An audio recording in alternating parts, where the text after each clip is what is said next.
Jade here from The Rawsome Truth. Now, today I want to talk to you about falling off the raw bandwagon. Now, this is probably one of the most common things that happens in the raw movement. And there's many reasons why. It's not always that you're not eating enough, because it's one of the things that we always say, have you not been eating enough? Because if you're not eating enough, that may automatically trigger you to binge on cooked food. But there's many other reasons why people may do this.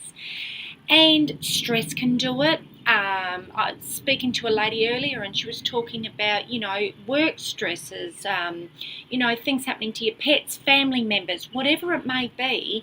The stress builds up and we automatically go back to our old comfort zone, because our comfort zone is what we know. We know when we're in that comfort zone, that's my safe place. Unfortunately, when we get ourselves back into that safe place, we tend to be having the same bad habits that made us unhealthy in the first place. Anyhow, what are some of my tips for getting back on the raw bandwagon? Well, there's many different things. Some people may say, just bang, get on it. It depends how far you've gone. If you've just had a cooked meal for dinner and that's the only cooked meal you hadn't gone, I'm going to keep going, and then 2 months later what have I done? I've been eating cooked for 2 months. If you only like one meal or something cooked, you know what? Remind yourself of this. And I actually wrote this to a lady today. Imagine this. Imagine you were climbing up a set of stairs and there were 2,000 that you had to climb. And you got halfway, so you've climbed 1,000 stairs and you fell back 5 stairs. Now your whole aim has been to climb to the top of the stairs and you still want to do that. You're not going to look and say, oh, well, I've fallen back 5 stairs. That's it. I'm going to go back to the beginning. No, you're going to say, oh my God, I've climbed 995 stairs. I'm going to do this. And that's the same with our health. If we fall down 5 stairs, it doesn't matter. We say, you know what, but look how far I've come. That's okay. I messed up, dust myself off, and start again and say, you know what, that's okay. I stuffed up. I forgive you. But I know you're worthy, Jade. I'd be saying this to myself, and you say, you're worthy, Sarah or Mary or Kate or Bob or whoever you are. You say, I know I'm worthy of my next meal being raw. So when you wake up in the morning, you wake up and you say, I am worthy. I am worthy of this raw lifestyle. Then you make yourself your raw breakfast. Remind yourself all day, I am worthy. So your lunch you have raw, your dinner you have raw, etc., until you're back again. And still remind yourself, though, quite often. I remind myself all the time. I say, you're worthy. I also call myself a raw warrior. You can call yourself a raw princess, raw queen, whatever it is, but remind yourself all the time that you're raw. Now, let's say you've gone a little bit further than that, and 8 weeks, 12 weeks, whatever it is has happened, and life happens, and 1 minute it's going to be a week, and that's okay. Wean yourself back onto raw. Don't go crazy. This is what a lot of people do. If all of a sudden you've been drinking, you've quit exercise, you're not eating healthy at all, fast foods come in, lollies, whatever. So sodas, alcohol, if all that stuff's come back into your lifestyle, don't go crazy and say bang. And I'll tell you why I say this. 99% of people, if you throw yourself completely out of your comfort zone, all in 1 week, and all of a sudden say, I'm going to exercise, I'm going to eat 100% raw, no drinking, no this, no that, no this, all of a sudden you say, I can't handle this. So you've really got to be a little bit cautious. My advice is, 1, ditch the booze.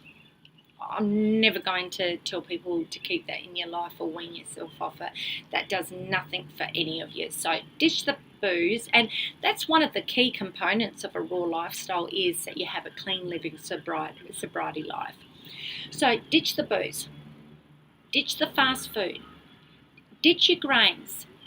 Ditch, your tofu. Anything that you're having, get rid of that. If you need to have a little bit of cooked food still, I would suggest only steamed sweet potatoes and steamed veggies, and have that at dinner and slowly wean it out.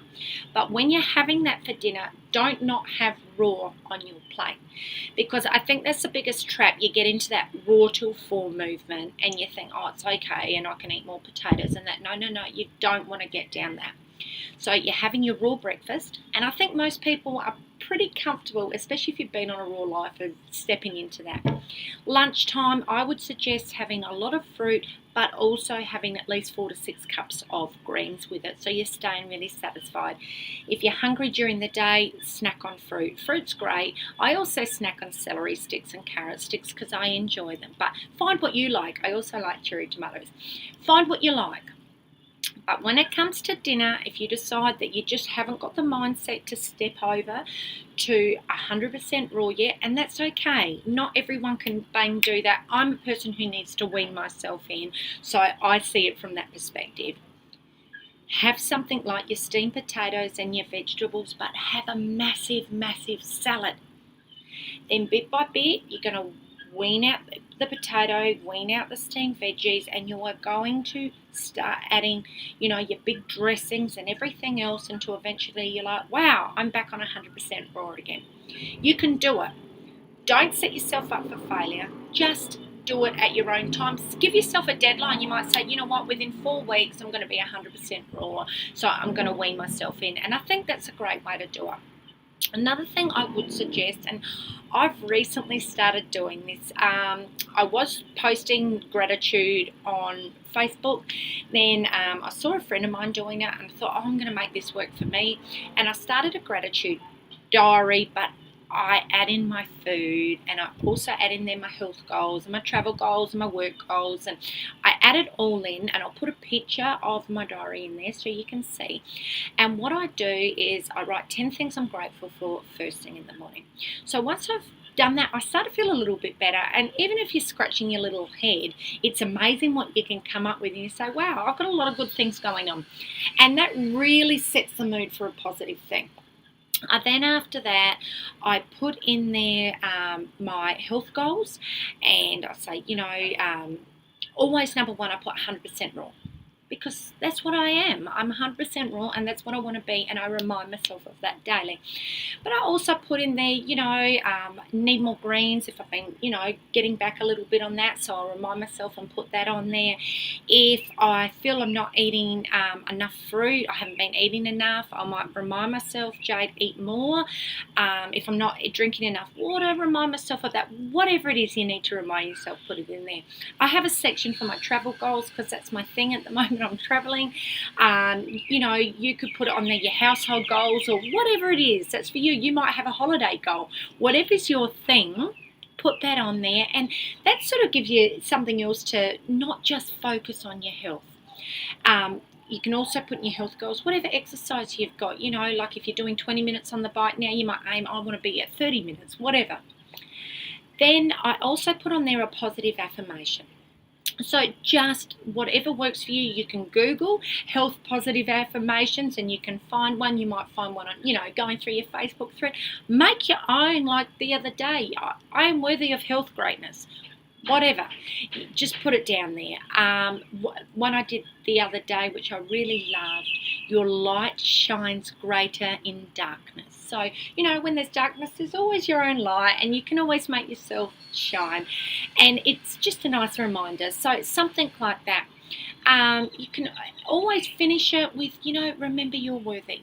And that's so important because we forget sometimes that we are that worthy.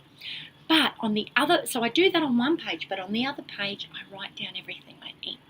When I'm writing down everything I eat, I become really accountable.